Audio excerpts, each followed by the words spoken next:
Hi Scorpio, welcome in this is your reading. Be open-minded po, hindi po halos lahat makaresonate.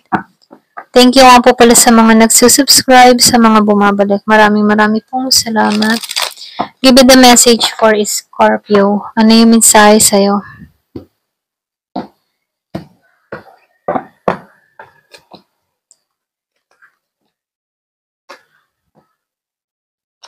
So, yung iba sa inyo, medyo may problema ka. Hindi halos lahat ha. Nakikita ko dito, meron ditong tao na namumblema. Ayan. Namumblema siya pagdating sa pera. Umaasam siya dito. Yung iba sa inyo, nakikitaan ko dito na nagagamot ka or pwede rin sabihin na meron kang tinitik na medicine, ano, kaya dito, kinukulang ka sa budget, okay, dahil sa mga pagtustos mo sa iyong gamot. Ito lang yung nakikita ko. Yung iba naman sa inyo, nakikitaan ko lang dito, kinukulang yung iyong budget or pwede rin sabihin, kulang pa rin ang kita, kinakapos, kumbaga. Pero ganun pa man, ano, nakikitaan ko dito na merong pagbabago na parating, may paggising dito or pwede rin calling to, na sinasabihan ka dito, wag kang susuko. Kahit may mga pinagdadaanan ka dito, wag kang susuko. Yung iba naman sa inyo, nakikitaan ko dito, nakaraos ka sa mga pangyayari na kung saan ano, nakikita ko dito yung betrayal eh. Yung iba sa'yo, nakaranas ka ng betrayal, meron tao dito nanlinlang sa'yo, may tao dito nanloko sa'yo, pero ganun pa man, nakaraos ka na dito. At ayaw mo rin makipagkasundo sa tao na to. Yung iba sa inyo, hindi mo to kinikilala. So, lumalabas din dito, ano, meron din mga tao dito na yung iba sa'yo, nakikita ko dito may binubully or pwede rin sabihin na alam mo yung tipong merong mabigat ang kalooban or merong ditong nagagalit sa'yo. Yung iba, hindi halos lahat. So, nakikitaan ko dito, meron ditong ayaw kang kilalanin or iniiwasan ka or pwede rin ikaw, meron kang taong ayaw mo tong kilalanin kung meron kang nakaalitan, meron kang taong na nagbetray sa'yo, ayaw mo tong kilalanin, ayaw mo makipagkasundo dito. Kasi dito, mas pinoprotektahan mo yung energy mo, okay? Pinoprotektahan mo yung sarili mo dito sa taong nagbibigay ng pasakit sa'yo. Kaya dito, mas pinili mong lumayo. Kaya dito, no, meron pang iwas kang ginawa. Nakita ko din dito na paghusgahan ka dito, okay? Hinusgahan ka ng mga tao. Yung iba sa inyo, meron ako nakikita dito ang content creator, vlogger, na kung saan ano, marami siyang mga bash, okay? Merong nagbabash sa kanya, or binabash yung kanyang mga ginagawa. Kumbaga itong mga tao na ito, hindi siya kinikilala. Ayan. Andun yung pag-uusi, ganun. So, lumalabas din dito, yung bang kahit ikaw ay nagkakaroon ng mga problema, meron kang mga mahal sa buhay na sumusuporta sa'yo, andyan yung kapatid mo, magulang mo, na laging chinicheer ka, okay? Yung magang lagi kang sinusuportahan kahit may mga pinagdadaanan ka sa buhay. Andun sila, andun yung pagmamahal nila sa'yo. Kumbaga, sila yung nagbibigay ng lakas ng loob mo. Kung bakit nakakaraos ka dito, okay? Kung bakit nagigising ka rin dito. Kumbaga, andun yung advice nila sa'yo. Kaya dito, kahit nahihirapan ka, patuloy ka pa rin lumalaban dito. Okay? Ito na yung nakikita ko sa iba.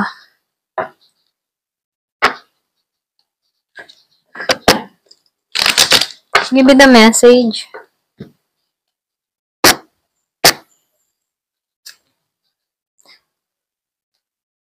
So, lumalabas din dito, ano, yung iba sa inyo, masaya kayong nagsasama. Meron kayong masayang pagsasama ng tao na to. Kaya lang meron ditong tao na yung bang tipo na meron kayong konting hindi na pagkakasunduan. Kulang lang kayo sa usap. Ito lang nakikita ko, no? Meron ditong relasyon na kulang sa komunikasyon. Kaya dito, sinasabihan ka dito na kailangan i-share mo din yung mga nararamdaman mo about dito sa tao na to para malaman niya kung ano yung nasa sa loob mo. Para na sa ganun, magkaroon kayo ng pagkakaintindihan dito. Kasi dito, nakikita ko dito na open at honest ang kailangan para magkaroon ng matibay na relasyon. So, ito na yung time para maging open kayo sa isa't isa. Kung meron kang kadiling dito na Gemini, Aquarius, and Libra, meron din akong nakikita ng Scorpio, Cancer, and Pisces.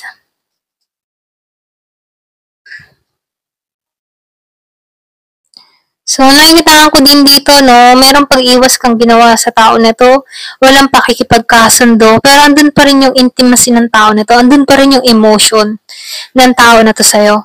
So, kailangan mo lang dito na magtiwala, okay? Kailangan magtiwala at magkaroon ng pangunawa, okay? Kung kaya pang ayusin, ayusin para sa pamilya. Kung meron kayong konting tampuhan, alitan, so ito na yung time para magkaisa kayong dalawa. So, nakikita ko dito, yung iba sa inyo kahit nahihirapan ka sa sitwasyon, kahit ayawan ka ng mga tao sa paligid mo, yung iba ha, kasi dito nakikita ko dito, hindi ka kinilala, maraming tao nang babash sa'yo, kung meron kang ginagawa sa social media. Pero sinasabihan ko dito, lahat ng bagay ay may dahilan at may purpose sa'yo. Okay? Dito, destiny mo talaga na maranasan to para mas tumibay yung kalooban mo. Calling din to sa'yo. So, nakikita ko dito, may mission ka. So, lumalabas dito, merong pag-unlad na mangyayari sa'yo or pwede rin sabihin, dito nga patungo sa pag-unlad, sa paglago. Okay? Kailangan mo lang dito magpakatotoo at tanggapin kahit mga meron ng babash yan, ng babash sa'yo, hayaan mo lang sila, deadmine mo lang sila. Okay lang yan. Kumbaga, mag-focus ka sa ginagawa mo. Ganon. So, sinasabihan ka din dito, no? Meron kang kakaibang journey. Okay? Hindi ka katulad ng iba. So, meron talagang purpose sa'yo. Ang divine, okay? Kailangan mo lang dito na tanggapin at ipagpasalamat mo itong mga pagsubok na to dahil lumalago ka. So, nakikita ko dito may develop na mangyayari sa'yo. Give me the message.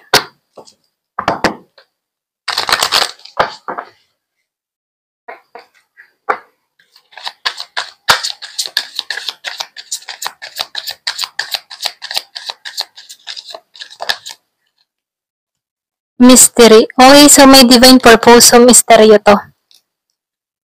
Nafe-feel ko dito yung change, pagbabago na parating sa'yo.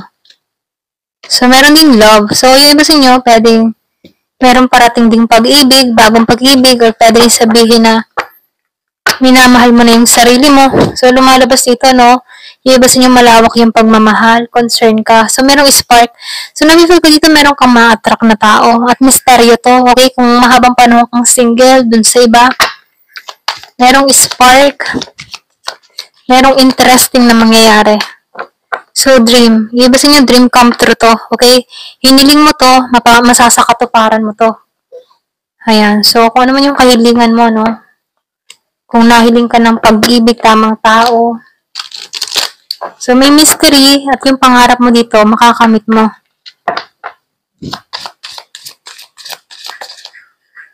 So, meron akong nakikita ditong door. So, pwedeng mag-open. Mag-open ng pintuan ng oportunidad sa'yo. Pwedeng karera din to.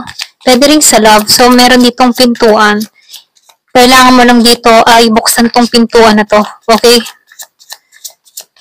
Kailangan mo lang din maging open sa pagmamahal. Kung ikaw may nasaktan, huwag mong hayaan na makulong ka sa nakaraan. So, meron ditong table, ihahain na sa'yo, okay? Kumbaga yung mga pangyayari o problema na dumating sa buhay mo, temporary lamang yan. Ito na yung time para ma-receive mo yung blessing na hinahangad mo, hinihiling mo. So, meron ditong gift, merong regalong ipagkakaloob sa'yo, okay? So, meron kang ma-receive dito. So, tingnan natin kung anong message sa'yo ng guardian angel mo.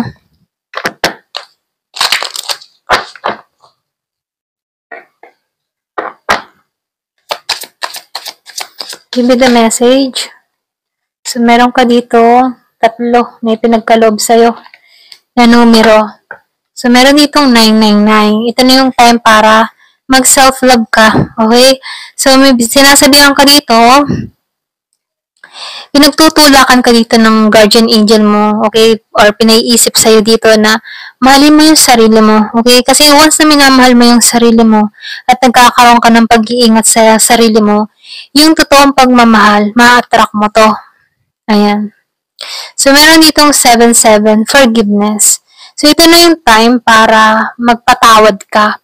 Kasi kapag hindi ka nagpapatawad, kahit may mga taong gumawa ng atraso sa'yo at di mo pinatawad, kulong ka. Nakukulong ka sa ganong emotion sa nakaraan. So, ito na yung time na tanggapin, magpatawad. Kasi once na nagpatawad ka, dyan mo na inaalaw ang angel mo, si universe, na yung kumilos para sa buhay mo. So, lumalabas din dito, kailangan mo lang tanggapin or kailangan mo lang maghihilom. Kasi pag hindi ka nagpapatawad, hindi ka hihilom sa mga matitinding na karanasan mo. Okay? Sa mga masasakit na karanasan, kung hindi mo patatawarin yung tao na nakagawa ng atraso sa'yo, na-stuck ka. So, kapag ikaw ay nagpatawad, naghihilom ka. Kasi nakakalimutan mo na yung mga dating nagawa sa'yo. So, nakikitaan ko dito, ito na yung time para i-allow mo yung pag-ibig sa buhay mo. Kasi once na ito ina-allow mo, dyan ka lumalago, dyan ka nagkakaroon ng malaking pagbabago. So, ito na rin yung time para i-let go mo yung nakaraan. Okay? Ito lang yung mensahe dito. So, meron kang 10-10, align with purpose. So, sinasabihan ka dito, kailangan mong i-align ang buhay mo. Kailangan mong alamin, ano ba yung purpose ko? Bakit ako nabuhay sa mundong ito? Ano ba yung dapat kong kayang gawin para maibahagi ko sa tao? Okay? So, ito yung mensahe, no? Kung ikaw may mga talento, okay? Kailangan mo na itong ilabas-labas. So, ito na yung time para i-share mo yung talent mo. So, kung ikaw naman ay meron kang, yung tipo na kailangan mong ayusin or pwedeng kailangan mo nang pakawalan yung mga dapat pakawalan para nang sa ganun makapag moving forward ka, okay? Na meron kang confident. So, ito lang yung time sa'yo. Ito lang yung message sa'yo, no? So, nakikitaan ko dito, challenge lang to para sa'yo. So, ito na yung hakbang or pwede rin sabihin na ito na yung kasunod na hakbang na gagawin mo na kung saan kailangan mong mahalin yung sarili mo, magpatawad, at i-align mo kung ano ba talaga yung gusto mo. Okay? Ayan, ito lang yung mensahe sa'yo. Thank you for watching. Love and peace.